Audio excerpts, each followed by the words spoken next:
Well, hello, Kels. Hi, Kendra. And hello to It's those. Tuesday. Hi, everybody. Hello to those who are going to be joining us this afternoon, this evening, wherever you are in the continental United States. We were just talking before coming on that this is the end of the third quarter. We're just about to start fourth quarter. No, we're not. Okay. Yep. No, no, we're not. Yes, we are. And, to take a little bit of basketball analogy here or football, depending on where you are, like I'm watching the WNBA and it is on fire. Yeah. The NFL just started. Of course, college football just started. So thinking about quarters, we have gone through 3 quarters of this year, 2025. And I love when we are doing our workshops, especially around well-being, and we ask the question, what do you feel? What are you feeling? Right in the moment. I asked that question today of someone and I got like overwhelmed, anxious. One person was like, I'm calm. I'm like, oh, you're calm. Who are you? I want to be you. I was like, what are you doing? So Kelly, what are you feeling? You know, I asked this question the other day of a group, and one of the women on Zoom put in the chat box, "Ooh, the way you asked that just feels so different. Instead of how you're feeling, Right. what are you feeling?" And she said, "This is harder." I said, Mm-hmm. yeah, because what is internal, Yeah. how can be external. So what am I feeling? So, I always remind ourselves that we can hold multiple emotions at the same time, right? Okay.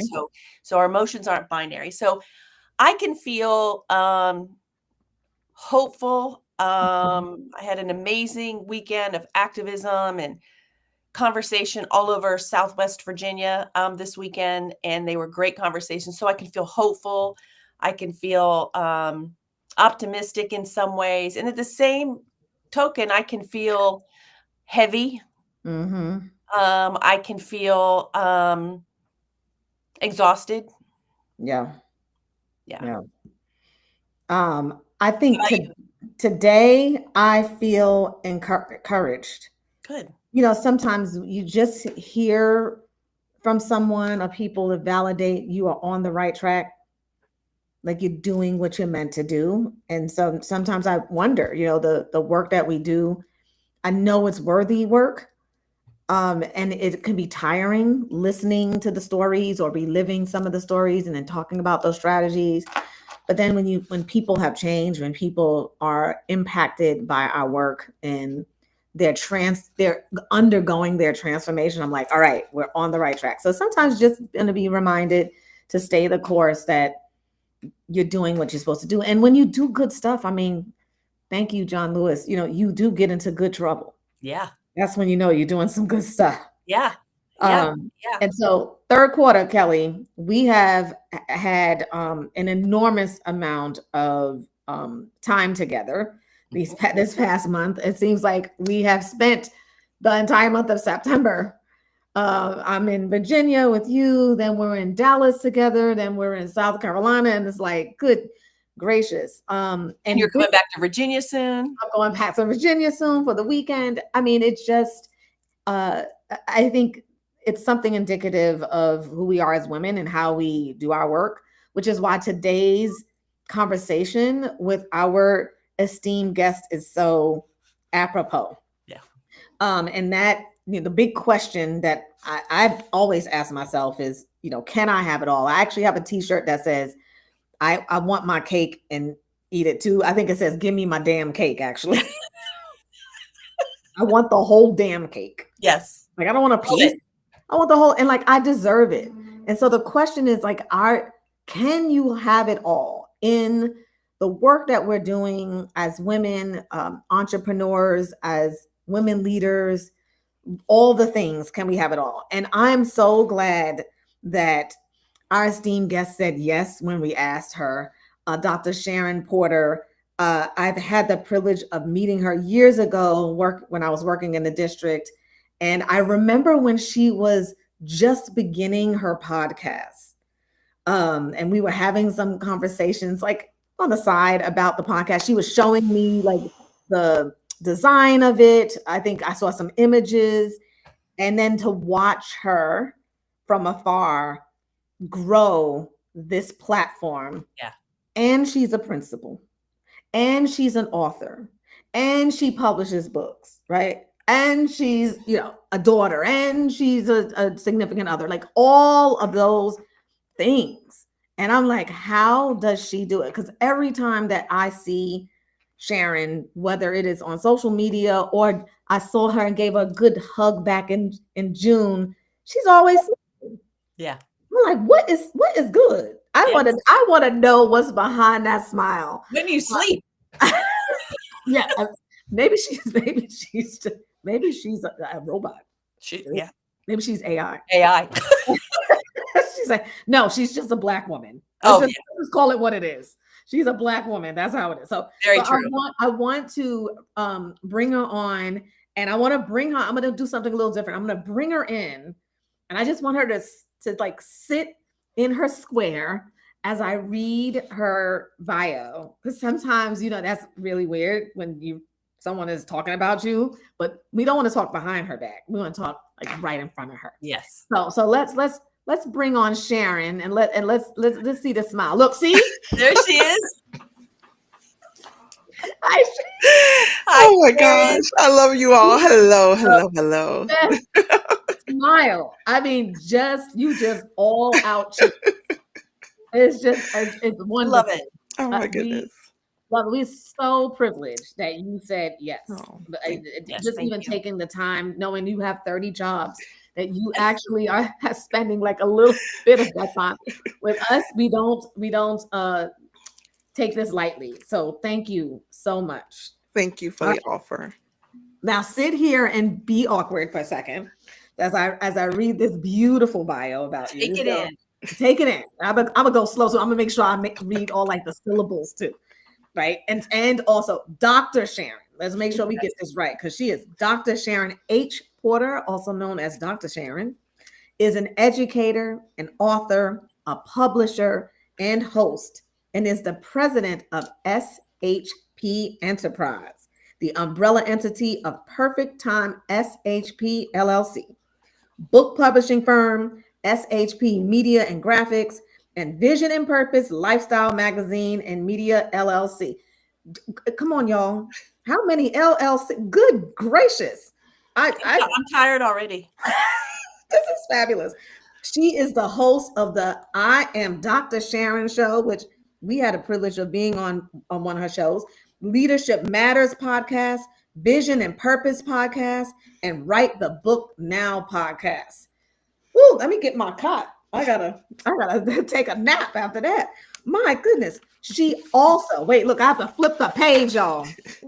She also co-hosts the Leading with Purpose podcast. That's the one that we were on, Kelly. That was so fabulous. Yep. Principal Perspectives, Exploring School Leadership podcast, and the WNM Coffee and Conversations podcast. You don't have enough podcasts. I think it's time for another one. All right, wait, we got 2 more paragraphs, y'all. Next page. She is the executive director and founder of the Next in Line to Lead Aspiring Principal Academy, the APLA, where she trains, mentors, and coaches assistant principals from across the U.S. who desire to take the helm as principal, and founder of the New Principal Roundtable. She currently serves as an elementary school principal in the Washington, D.C. metropolitan area. My goodness. She is a graduate of HU, Howard University, Walden University, Johns Hopkins University, National Louise University, and Winston-Salem State University. I mean, if this is not a Black woman, I don't know. Doing all the things. When in the future, when they're like, what is the Black woman? Sharon H. Porter.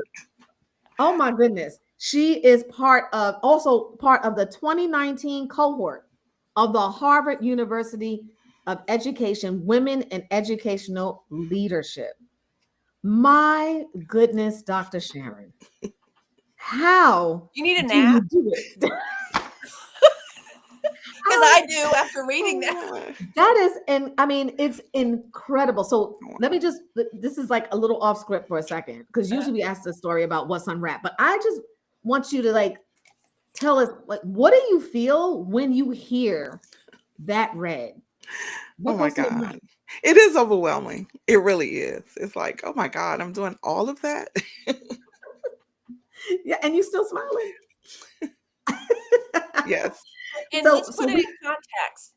She's a full-time principal, principal in a public school Yes. and she's doing in all that America. other.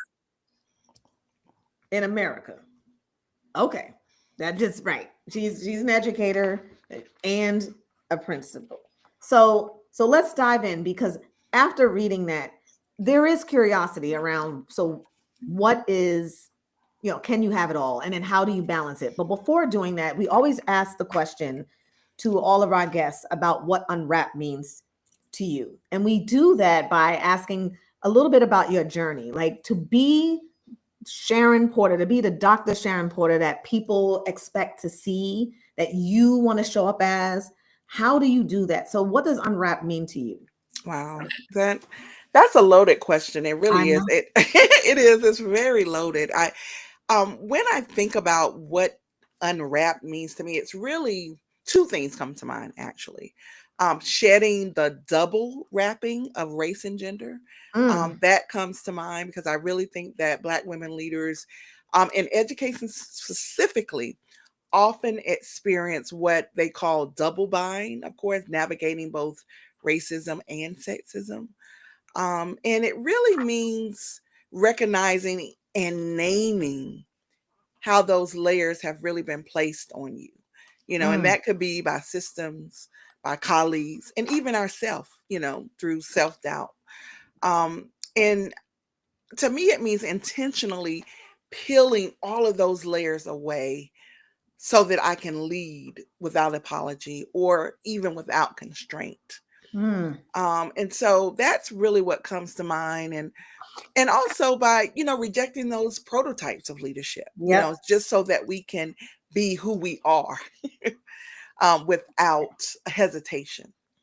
Yeah. And so that's really what comes to mind when I think about being unwrapped. Hmm. So, I mean, you just said a lot there. There's been this conversation I've been having with a colleague who's in Massachusetts about, W.E.B. Du Bois' idea of double consciousness. Hmm. This what you just described, right? Mhm. All of these layers and intersectionalities and things that, as a Black woman in leadership, you are contending with. And so when you were talking about unwrapped, talking about, that double layer, it's really like this gendered racism and these structures that exist, and how not to like continue to perpetuate the trope. Right. And here's the thing too, like I am an angry Black woman sometimes, right? Like I should be angry, but that should not be the stereotype that it gets wrapped in. Like Right. I should have the right. I have the right to be angry. Agree. And yet we know when we are, what message that sends in the culture that we live in. And so just the fact that we have to do the mental gymnastics to be aware of those things, and that in some cases we withhold because we are so afraid of what might come. And Yes. so being unwrapped is is sort of leaning into that. It's Yes. almost like saying, not that you don't care, but you're gonna get me, All of me. all of me. Maybe that's why you always smiling, because we get all of you. Yeah. But you have to grow to that. Yes. So that's what we want to know. How did you grow to that? Um what about your origin story shaped your leadership path? Wow. First of all, I started as an educator, of course, as a classroom teacher. And Mm, I've always had a love for teaching. I'm talking since the fourth grade. Like literally remember the day in fourth Hmm. grade that I said I was going to be a teacher. wow. And it stuck with me. And so I learned though about the power of effective leadership through my journey. And Mm, so, with effective leadership, it really shapes students and teachers' experiences, right? And so I had to, and that's the part that I had to grow in, because I've Mm. always had the love for teaching, not for leadership. That came Mhm. later. And Okay. so over the years, I think with holding all of these various positions, both at the schoolhouse and at central office levels, each one of those positions really stretched me. And, Mm. and I'm talking about really deepening my commitment, right, to equity and both excellence. But I must say that what shaped me the most is my movement from North Carolina, which is where I'm originally from, Mhm. to the state of Maryland, then back to North Carolina, and then back to Maryland. Hmm. Let me explain, because Yes. Yes. because that really is what opened my eyes. I came from North Carolina to Maryland as a teacher. Mhm. 2008, my father passed. I moved back to North Carolina thinking I was going to move back for good. And I was a principal at that time, though. So I moved in 1995 to Maryland. So in 2008, I became a principal. And Mhm. then 2011 is when I actually relocated back to North Carolina. Okay. That was an eye-opening experience, because Maryland, and where I am specifically in Maryland and North Carolina, is two different worlds. Mm. Okay. And so we talk a lot, of course, about Black women in leadership. That's all I knew in Maryland. I am surrounded by Black women in Mhm. leadership. Mhm. Going to North Carolina, where I was the first African American woman, no, first African American at my school to hold the title as principal, Wow. and the first African American woman in the city where I was a principal in North Carolina. Mm. So that was eye opening for me. And then coming back to Maryland, I appreciated so much more. My Mhm. leadership lens changed Mm. because of that. And I say that in my area in Maryland, we live in a bubble because we don't know the struggles that Mm. Black women educators face in other districts, because we didn't have to have those same struggles. Mm. So I was a different person when I came back Mm. in 2019, a different leader. So that experience really, because as a principal in North Carolina, I was told by a parent that he did not speak to Black people. This was in 2011 in Wow. my hometown, nonetheless. Wow. Mm. When I tell you I was shocked and speechless, Mm. because I had not, again, I had been in this Maryland bubble where Uh-huh. everyone around me looked like me, Yeah. and Yeah. gave me aspirations to do more. And so Mhm. it really changed the way I looked at things as a leader, and made me a better leader, I would say. And so each transition brought those new challenges, and it also brought fresh perspectives that I did not have. Mm. And so that really changed the way I led in education. Wow. That's fantastic. Go ahead, Kels. Yeah, I'm curious. As we read your bio, and all the things that you're doing, and the idea of what you just said about being unwrapped. Um, I want to go into this idea of you can have it all. I mean, I grew up during what was at the time kind of called the women's movement, right? Gloria Steinem and all of them Yes. talked about, you can have it all, you can do whatever you want, and then women are like, yeah, but I'm exhausted and I can't do one more thing. And, you Yes. know, so, so without any, going into any detail yet, when we say, or when we ask you the question, can you have it all? What comes to mind initially for you? Mm. Absolutely. That's what comes to mind. Oh wow, she said Absolutely. absolutely. Okay, we're done. Absolutely. That's the first thing that comes to mind. Absolutely. So say more, because one of Mhm. the number one trainings that Kendra and I are asked to do, especially for women leaders, is around well-being. and the ability to integrate your elements of well-being with each other so that you can thrive. Mhm. And so what we often see is women taking on lots and lots and lots, thinking they can have it all. And then you have to question, are you taking it on because you want to? Or are you taking it on because you think you have to prove yourself? You know, there's a whole Right. questioning around that. Mhm. So keep going with that, but talk about then, how do you maintain a thriving well-being and integrate that into your life? Yeah, first of all, I think you have to define what all means to you, right? Yes. That's the Yep. first thing. Because that's not a simple question. It really isn't, because all means different to different people. I see that question really as an invitation to examine what your competing expectations are. What are those systemic barriers? And what are your own individual power to redefine what all truly means in your life and in your leadership? So I think that's the first step, is defining what all means, right? Yep. And so when I hear that, what comes to mind initially is your professional versus your personal fulfillment. Those are the two things. Like, that's what sticks out to me. And I think that when you think about how leadership really demands, I mean, we know how demanding, especially educational leadership. It demands that, and it competes with your personal roles. We're mothers, we're partners, right? You talked about that. Your daughter, a friend, a Yes. caregiver, a community activist. It goes on and on and on, right?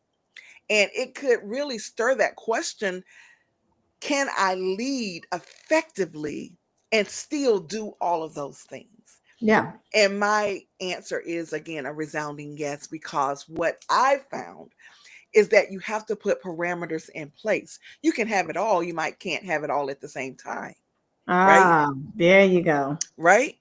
Yes. And so that's that balancing act that you talked about, that integration that you talked about. And so Yeah. you have to develop those barriers and those constraints that will allow you to do what you want to do when it's time to do it. So I just think with the barriers in place, you can do exactly everything that you want to do when you need to do it. I just believe that. And I think and you're spot on, because I think that is where during the kind of the Well-being. formal women's Yeah. movement, Oh. you know, that's where we finally came to, I think, Yes. is, yeah, you can have it all, but not all at the same Same time. time. What do you want in every season of your life? Yeah. And you can change your mind. And what I found really profound about what you said is, the two questions is that you have to ask yourself: what does all mean to you? Mm-hmm. For some, all might mean, I'm going to be a principal, and that's all I can do right now. Right. Right. Exactly. And then the other thing that you said is that it's an invitation to examine those barriers. Am I not doing it because there's a barrier in place, or am I putting a barrier in place Exactly. that maybe it's an imaginary barrier? I'm thinking that Exactly. it's there, and it's why, because women do that all the time, right? All the time. We talk all the time about how women stay in AP positions longer than men. You know, Yes. men go in for 1 year, 2 years, and go, I'm good. I'm gonna be a principal. Absolutely. 1 year, 2 years a principal, I'm good. I'm gonna be a district leader. Absolutely. 2 years as a district, I'm good. I'm gonna be a superintendent. Where the woman's still sitting back at assistant principal. Yes. Yeah. Right? So I think that was the caveat that we finally told ourselves was, yeah, we can have it all, maybe not all at the same time. Yes. Yeah. Absolutely. I think one of the things I want to stay here for just a little bit longer about this idea of a myth or reality of having it all. And I love the fact that you broke it down and talked about the fact that you have to define what all means. So I'm going to ask you, in your season of your life, your third quarter of this year, Yes. third quarter of this year, what success or what is all for you right now? Mhm. What is all for you? Yeah, and so for me right now, that Yep. means being an effective school leader. And I have to say, Yep. because, and you will hear me keep saying effective, because I believe just being a leader is not enough, right? Yeah. So being an effective school leader, Mhm. and really making that difference, but also enjoying the other things I'll say that really I'm passionate about. I'm Yeah. passionate about podcasting. I love Yeah. it, right? And so, and I found a way to do it, even with the publishing of the books, the Mhm. magazine, right? My many organizations that I'm a part of, right? That's all a part of it. And so all means everything that I'm passionate about, that's what I want to do. Um, Mhm. I have to know when to pull back on some Mhm. things, when there are other things that have to take center stage, right? Mhm. And when I can pick back up. And so Yeah. that's something that each person needs to examine for themselves, because Mhm. you will burn out if you're trying to do everything all at once. And Yeah, for so sure. all for me is doing, because I became an entrepreneur late in life, I would say. And I would, and that's really, I think, exposure. As I Mhm. said, coming from North Carolina, I just didn't have that front of mind. It wasn't Mm. until I moved to Maryland, to the Washington, D.C. area, that I realized these people are doing everything. Like, no, really, it was an eye opener. I mean, Mhm. even with the degrees, like I came up here with a Yeah. bachelor's. I'm looking around, people got 2 and 3 I'm like, what's going on in this area, right? And it just drove me, right? Mhm. It was almost contagious. It let me Mm. see that I could do more and that I could be more. Mm. And that's why I moving to this area was a game changer for me. Mhm. And so it really allowed me to see, yes, I'm an educator, but guess what? I can be an entrepreneur as well. I Mhm. can do more than one thing. And so that's why I had to learn how to juggle, to balance, to integrate all of those things. I love podcasting. I love publishing. I love the magazine. I love all of those things. And so I have to find time to do each one of them. And so that all in my season right now, that means everything that I'm doing. I love mentoring. I Yep. love leadership development. That's what my dissertation was about. And so I find ways to do it also, and by integrating them, right? And so Mhm. I started a school podcast because I love Right. podcasting so much. And now I'm teaching my students how to do it. And Yeah. so it's about finding those ways that you can integrate, and still get the work done that you need to get done. Education is my bread and butter right now, right? And so Yes. Yes. eventually, I have a few years left in this game of education, and I want to go full throttle in my entrepreneurship. And Mhm. so, but I have to do the work now. I have to lay the foundation now. I can't wait until I retire and then try to pick up and do it. Sure. I got to Sure. set the foundation now. And so it really is about that balance and knowing Mm. when, like I said, when you have to pull back on something and when you can rev up and go full throttle. One thing I want the audience to pay attention to is when I was at Gallup and we would talk about how to um, how to get responses from people either in a survey or a poll, or and then what do those responses mean. um, I want the audience to pay attention to your language, because you use words like I love Yep. podcasting, I Yeah. love teaching, I love being a leader, I love mentoring. You didn't say I like Yes. it. You didn't Yes. say something, I want to try. You talked about passion. Yes. And one of the things we knew from the data is it was very different when somebody said, I love my job versus Mm, I like my job.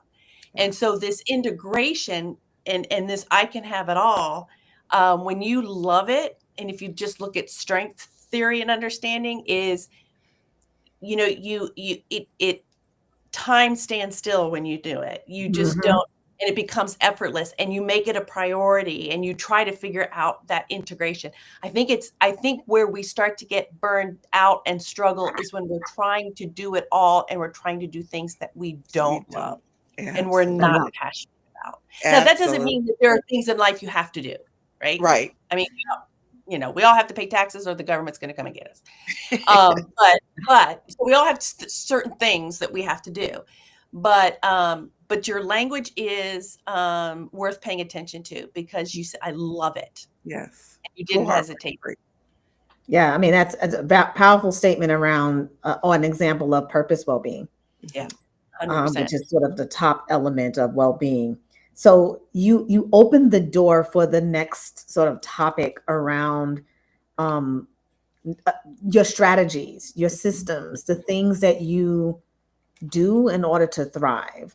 And so one of the questions I want to ask you is, what are some non-negotiables that you keep in place to protect your well-being while leading? Like what is a no for you? What is that's a no for me? Yeah. Moment. A boundary. Yeah. I love that. And I don't have many. I probably need more.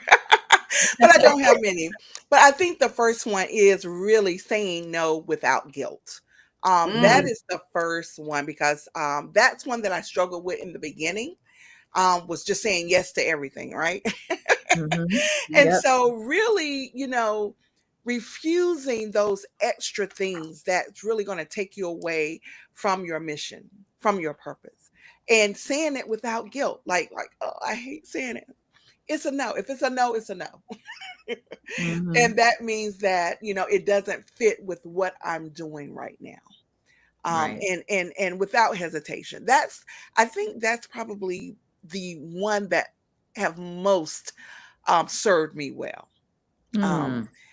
Yeah, I guess what I would say, a recovering people pleaser. I guess that would be the best way to say that, really wanting to do things because people asked you to do it. But that is the fastest way to burn out, is to do too much. And if I can give an example, please. When I was in a doctoral program prior to getting my doctorate, 2006, I started it, and I tried to do everything that I was doing prior. I tried to do it while I was getting my doctorate. That was a no-go, right? I don't care what it was. My sorority, I was still active in my sorority, still active in my church, still a part of all the organizations, and trying to write a dissertation. Something is going to fail. A ball is going to be dropped. And guess what? It was my doctoral degree that was dropped during that time. I spent 6 years. You have 6 years. That's right. To get your degree. And for 6 years, 2 of those years, I finished the coursework. For 4 years, I wasted time and wasted money and did not get the degree. For a total of 6, from 2006 to 2012, because I constantly was saying, yes, yes, yes, I'll do it. I'll do it. I'll do it. Something got dropped, and it was my degree. So when I came back to Maryland, when did I come back? 2013, 14, I came back, started the second time in a different doctoral program. I learned my lesson. It was no to everything. It was no to my sorority. It was no to all of these extra community events, because now my focus was on getting this degree. 2017, I finished with my doctoral degree, because I had to change the mindset. I had to say no to all of the other things that did not serve my mission and did not serve my purpose. And so that, to me, is a clear example. Yes. And I didn't hesitate, because I had learned that lesson. I had that looming bill of 6 years of coursework with and I ended up getting a specialist degree because I had enough credits for that. But the goal was to get the doctorate. Yeah. And Yeah. so I learned from that. So that would be the first thing, definitely, is Mm, saying no without guilt. The mm. second non-negotiable is to get my rest. People do not believe that because they're like, you must stay up all night to get everything done. No, ma'am. No, sir. I do not. Good for you. I do not. I have to get my rest. And Mm. I am like 9 o'clock, real that's late for me. Like by 8, between 8 and 9, I'm trying to be in the bed. Yes, ma'am. Yes. She's like No. that too. I'm the Yes. one that stays up. That is a Kelly can be like, non-negotiable for me. Now, on the other end, I get up early though, but I have to Yes. have that fool's night. Like I can get up at 3 o'clock with the best of them and we'll be fine. But 8 o'clock, it's time for night night. And so, no, that is no joke. I love And hearing that, Sharon. I love yes. it. So oh that my so God. that would be my two non-negotiables. Get my Mhm. rest and to say no to all of these extra things that do not serve what I'm trying to do. So why is it so hard, you think? And we're just going to take, talk specifically around women. Why is it hard for us to release that, to make those boundaries? Yeah. Why was it hard for you at first? Well, because I think it goes back to the beginning of all in Uh-huh. in serving or looking at what someone else's all is versus Mm. what my all is. You know what I mean? And so Oh. looking at someone and looking at all the things that they're doing and think that you have to do all those things. And Mm. when it's not true and you go back to that passion thing, right? Yeah. When it's not what you want to do, it's not going to work. It's not Right. going to last. And so I Mhm. think a lot of people get caught up on looking at your neighbor and Yep. seeing what they're Comparison. doing. Right, exactly. And think that they have to do something because someone else is doing it. Yeah. And that I think you will lose every time if you're doing that. Mm-hmm. Now Mm-hmm. that is powerful. I wrote it down as a question. Are you serving someone else's all Oh, yes, I by love that. by doing that? Because I think that probably the second most asked development that we do is on boundary setting.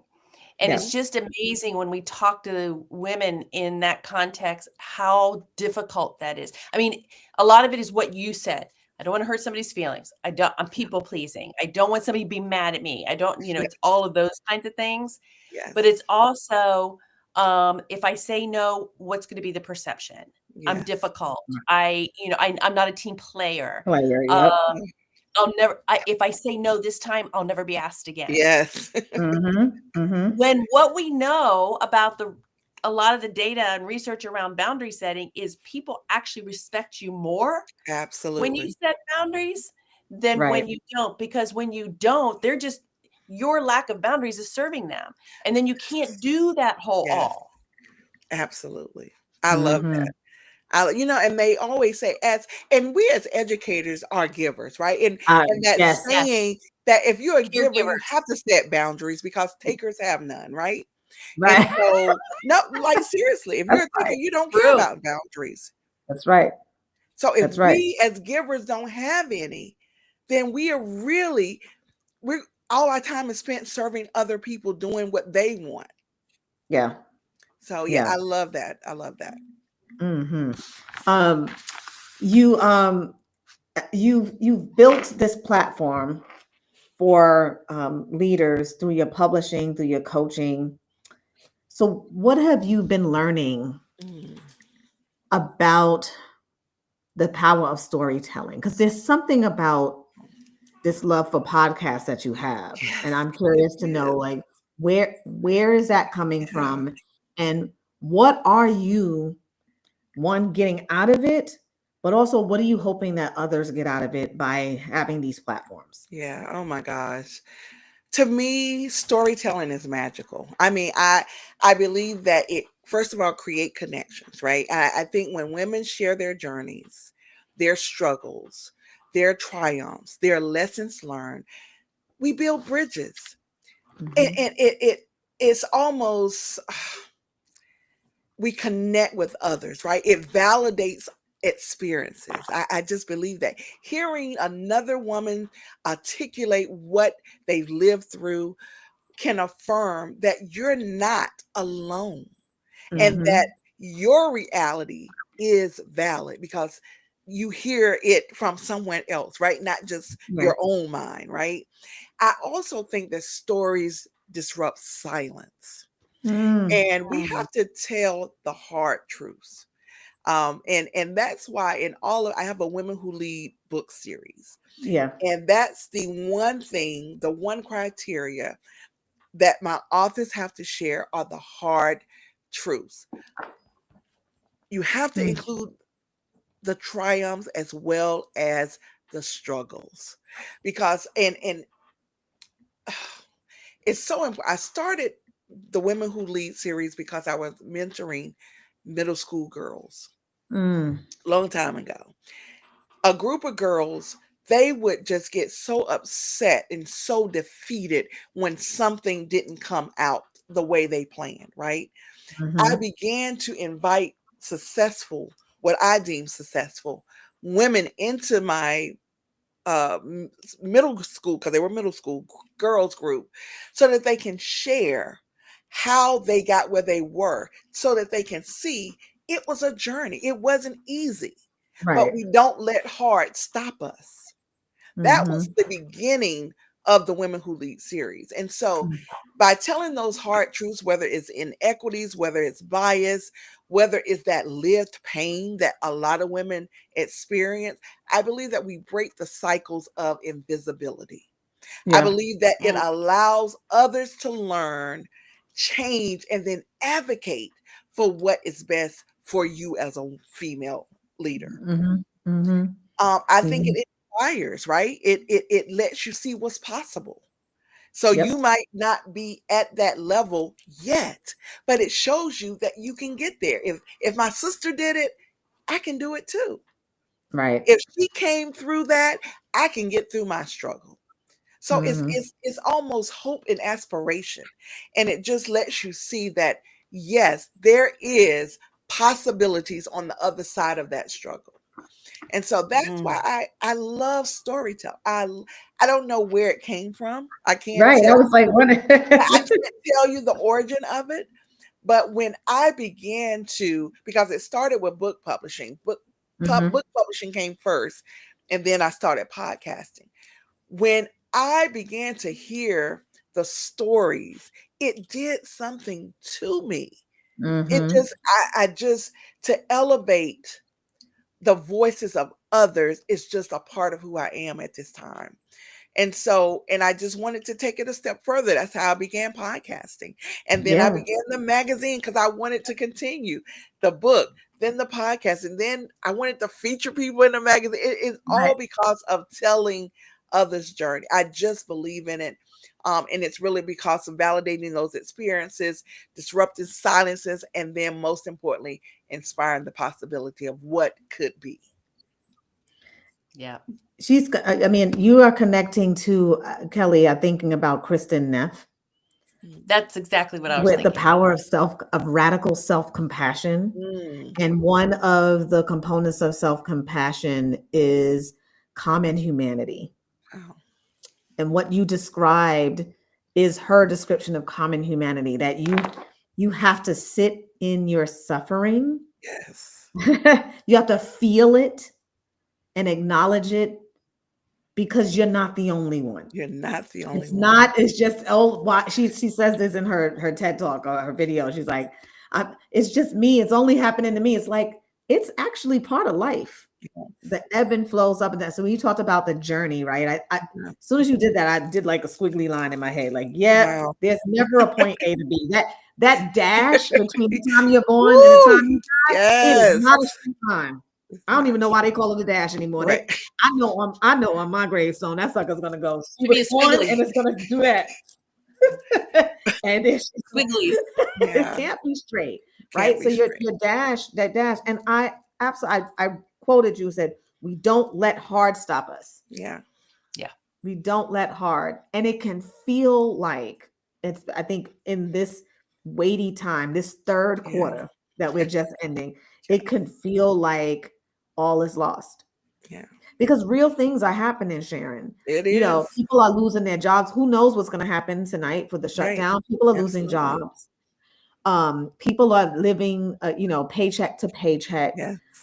Some of our peers and family members are scared if they're immigrants. Yes. There's so much and all of these things, I think what people are forgetting, ugh, as the adults try to adult, Right. kids are watching. Yes. Children are watching, and children are also experiencing hard very early. Yes. And Yeah. so, even just thinking about, so how do we make sure that children are taken care of? Yeah. The people that we go to work, who we serve, Yes. how are we making sure they're not coming out on the end of this with more traumatic mental health issues? Absolutely. Because it is prevalent right now. I'm talking early Yes. kindergarten, first grade. It is prevalent. Absolutely. Yeah. So we're talking about the platform you're using for the storytelling for sisterhood, but Mm. students have to have a platform too. Yes. And I love the fact that, you got started just having these conversations with young girls, Yes. like giving them the time to hear and to have community with others so they can see there is light at the end of the tunnel. And I think we just, Yeah. we got to do a better job of showing there's light. Yes. Like, yeah, I don't need to be like prophetic, but out of darkness. No, I mean, absolutely. that's Absolutely. what happens. Yeah, Kels. Well, and I think we forget that storytelling is data. Yes. You know, it is data. And I think about the other thing, I was thinking about Kristen Neff too. And if people don't know who she is a researcher out of the University of Texas in Austin, and she's been studying self-compassion for decades. Wow. And so she talks about how this idea of common humanity, to be able to have self-compassion for yourself. And we go into this, it only happens to me. Well, how come always me? And then we hear all of these universal stories and like, oh, it happened to you too? Oh, okay. How'd you get out of it? Oh, okay. Oh, all right. So suffering is, and she says suffering's a part of life. No one said you're going to come into this world, spend however many years you're going to be here, and nothing's ever going to happen. That's all a part of life. Right. And so I think that especially right now, we see a lot of numbers about things that are happening. And I think about, how I spent this last weekend going through rural Virginia and talking to farmers so we see the numbers of what's happening. But when you hear their stories of the family farm for 4 generations, and this is what is happening, and it's data, but it puts humanity to those numbers, and you say, I get it. And I really think, and I share that with you, Sharon. I think that storytelling is the way we're going to find ourselves back to each other. Yes. Because we're so divided Yes. that now you hear, oh, me too, Me whether too. whether you consider yourself red, blue, whatever. Absolutely. We all are sharing the same story, and story is going to bring us back to each love other. it. So thinking about the work that you're doing now, what's the stories that you're hearing? What is bubbling up in your interactions with your guests on your podcast? What seems to be a theme that we should be aware of? Yeah, and I have to go back to right now. I work with, I'm a fellow for NESP, diversity fellow. And one of the things that in speaking to several leaders, educational leaders right now, is really that going back to the equity, because of in various school districts, of course, it is non-existent right now. Just the verbiage of it all. And I think if we serve students that we are in a diverse demographic, like I don't care, and I've said this before, I don't care what you call it, but we're going to have to keep that in forefront. And so, and speaking to leaders right now, my fellow that I sit with is from Hawaii. And he is so we just met and we were both talking about how his demographics is very different than mine, but it's still diverse, right? Right. And so depending on where you are in the country is how tricky you can navigate this whole Mm, equity thing. We Mm. cannot let it go. yeah. We cannot let it go. And so as we all know, equity is not equality. That's not what we're talking about. We're talking about providing what is necessary for each individual student. That's what we're talking about. Giving Yeah. people what they They need. need. Mm-hmm. Yep. That's so important. It doesn't, it serves no one to make a blank statement to give everyone the same thing. That's not what we're talking about. If I don't need a jacket, don't give me a jacket, right? Mm-hmm. So give me what I need. If I'm cold, yes, give me a jacket. But if I'm burning up, I might need an ice cold water. Yep. And so we are going, and so in those school districts, in those states where you can't be free to Mm-hmm. live out your life as an equity leader, you're going to have to find ways to make sure that equity is taken care of in your schoolhouse and in your district. That's Yeah. really one of the main things that have come out recently. Mm-hmm. Yeah. Our students are in need and they have various needs. Yeah. And I'm talking from pre-K on Yeah. up. Yep. Listen, this is I cannot say that enough. And so when we have underrepresented groups of students, whether they're Latino, whether they're African American, whether they're boys, whatever it is, you as as an educational leader are going to have to find a way to make sure that your students are getting exactly what they need to be successful. Or we're in And, trouble as a yeah. society. And I mean, just listen to that statement for people who are listening and those who are going to listen to this one. The statement alone, the objective here is to give students what they need. How do people argue Right. that? But they do, right? Because there's this idea that we're taking from somebody to give Yes. to someone else, right? It's like, no, no, no, no, no, right? You're finding ways, resources in order for each person to have their needs met so that each child can progress academically and socially in school. And, really effective teachers find a way. Find a way. They find a Absolutely. way. That's why they're effective. And usually they're Love that. disruptive they're Yes. disruptive. They don't necessarily follow the formula. They've Yes. found a way to break through. I always Absolutely. find it interesting that teachers of the year, whether in the local school or national teachers of the year, when they spotlight them, it's like they are actually not following the prescribed stuff you said they should be following. They actually break the rules. Yes. Now, they're savvy to break the rules in a way that gives them results. Mhm. It gets Correct. kids engaged, gets them fired up. Students are learning. They're not violating, any, Right.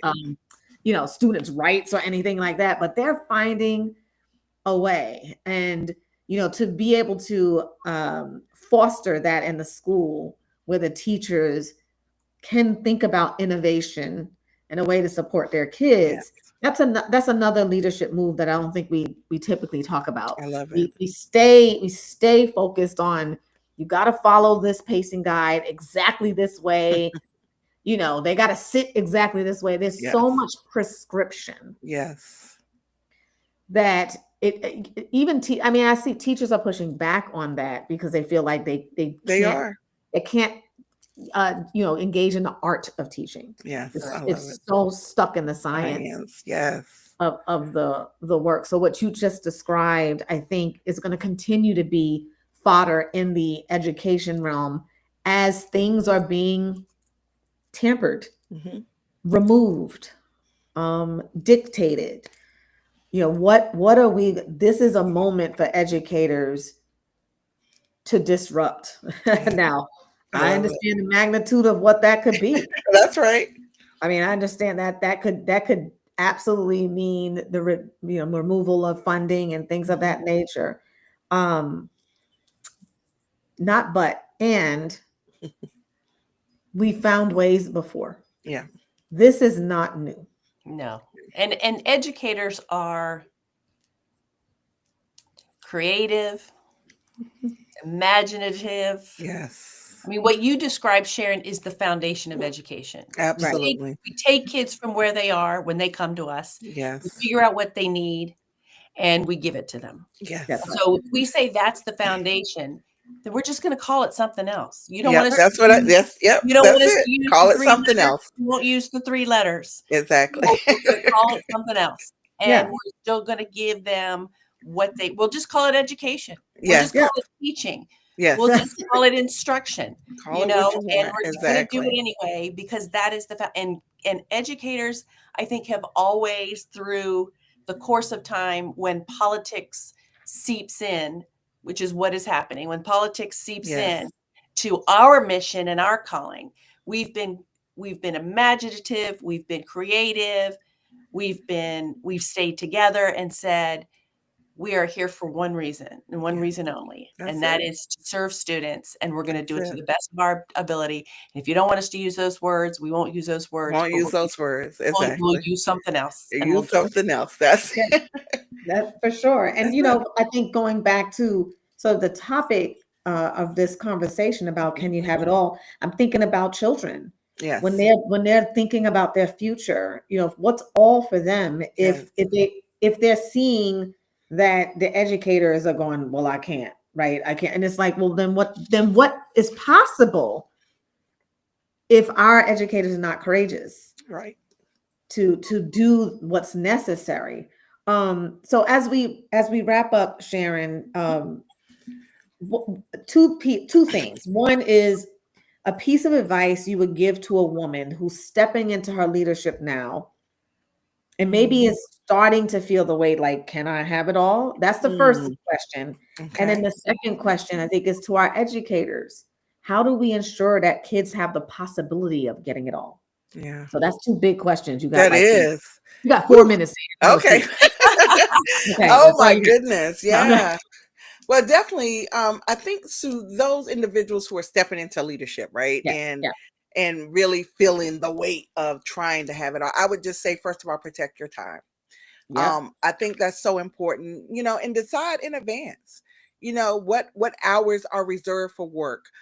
What hour that's that Sam's coming out. That's right. That's right. I know. I see it. I That's know that you got Sam's those. coming out, right? That's right. Exactly. But Managerial really, versus your instructional. Mhm. exactly. And so really, and then you talked about it. What are your non-negotiables? Know right away so that, if it comes up, nope, I'm not doing that. That I can't negotiate on that. So protecting your time, guard your energy. I'm really big on energy. And I think that we have to be clear of the leadership demands, how it affects our mental, our emotional, and our physical energy. Yes. I just think we have to be mindful of how we expend it. Learn how to recognize when things are not going how they should. Whether it's a Mhm. situation, whether it's in a meeting, or even a commitment that drains you. So Right. we have to be able to guard our energy and know when this is not the right thing for me to be doing. Mhm. But then I would also say communicate your availability clearly, and that's Yeah. probably to me one of the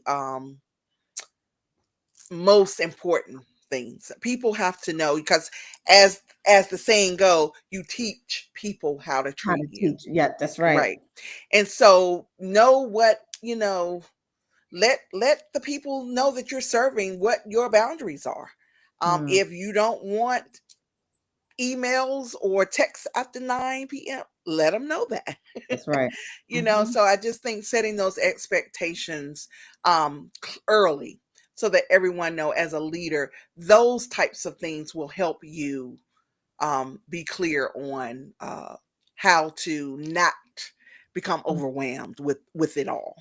right. Definitely. And so your second question, oh my Yeah. God, give it to me again, Kendra. Yeah. So thinking about our educators right now Hmm. who are serving children who are watching us, how do we help kids know the possibilities of having it all? What Yeah. advice would you give to educators right now who are just looking for that inspiration? Yeah, I think you know what, surrounding yourself, I think everyone needs a group of people. I don't care who it is, and we Yep. talked about that sisterhood before. Yep. Yep. I really think you got to have a safe space, people to talk things over with, to share, right? Share best practices with, because one thing for sure, creating the wheel is not what we Mm-hmm. should be doing, right? We Right. should not be inventing, because I tell you, tweaks, you take something from here, take something from there, you make it work for you, for your students, and be courageous in it. We talked about the courageous Yeah. leadership is as an educator, as a teacher, you have to be courageous in your teaching as well. And Mm-hmm. so that comes with researching, reading, listening to podcasts, and trying out new things. You can't. One thing that I hate is a teacher who just used the lesson plan from the year before. Mm-hmm. No, we can't do that, right? Because you have to find out what the needs are of your students. And I Right. think the way to moving the needle for our students is finding out exactly what they need, and then Yeah. finding the way to get that for them. Mm-hmm. Mm-hmm. I think, and you can do that in a multitude of ways. And again, having it's so many groups now, especially on social media, wonderful Sure. teacher groups, right? That you can just post questions and you get a myriad of Mhm. responses that you can try and tweak. Yeah. And so we can't just always use exactly what someone tells us, but we can take what we can, tweak it, Mhm. and Yeah. see if it works. And that's what a researcher does. Yeah. And so I just think really finding out what the needs are and getting what each child needs is how we're going to move the needle. Love it. Excellent. Excellent. Yes. Whew. I know this was so good. I mean, It's I can, you can go and go, but we also are very aware that this is between your 8 and 9 o'clock hour where you're about to I go love it. to bed, and we I do love it. not want to upset your boundary and your I non-negotiable. love it. But I want people to follow you. We want people to know how to watch or listen to your podcast. So Yes. go ahead and do your plug. How can I people love that. find you? Absolutely. And so on social media, two ways. I'm under I am Dr. Sharon, and that's I am Dr. Sharon or Dr. Sharon H. Porter. And that's on Facebook, that's on TikTok, that's on Mhm. Instagram. My name for LinkedIn, Sharon Hargrove Porter, is there. And on YouTube, we're under SHP Media and Broadcasting. And so I would just love for everyone to follow and connect. So thank you, Yes, please. ladies, for Yes. this opportunity. Oh, absolutely. And Oh, well, please, thank you for saying yes. I know you did. I know we could have got one of those no's, but we got it. It We got it. Yes. aligns with my mission and it aligns with my purpose. I so appreciate it. It has been a pleasure, like getting more and more just talking to you and listening to you. I get better insight and I Yes. understand the smile. You Yeah, are living in your purpose, and I thank you. understand your title, Thank right? you. Purpose is part of the title of your It is. work. It And And is. you so we love what you do. You yes, love what you do. You Yes, love what you do. And with that comes a smile. that's absolutely. right. That's right. Absolutely. This is you have given the dose of inspiration needed to close out the third quarter and Yes. to start this fourth quarter strong. Thank you. And ladies, I want to say thank you for your wonderful book. I enjoyed Oh, reading it. thank you. Thank It you. is really a gold mine. It really Thank you. is. So I just want to say thank you for sharing this with the world. Thank Thank you you. so much. That's our Appreciate it. story. That's our Absolutely. story. That's our love story. Yes. So, Yes. ladies, gentlemen, those who've been watching, thank you again. We will be back next month on October 30th with our next book talk live. And this time we have Dr. Rowe joining us. And the conversation there is we had 300,000 Black women who have lost their jobs. Mm. So, how do we pivot? What does that look like? So, we're going to be talking about shifting, even when we don't want to. What message does that send, and how do we survive through it? So, be back here October 30th. Sharon, thanks again for Thank your you, wonderful Sharon. words of Thank you. inspiration. And everyone else, see you.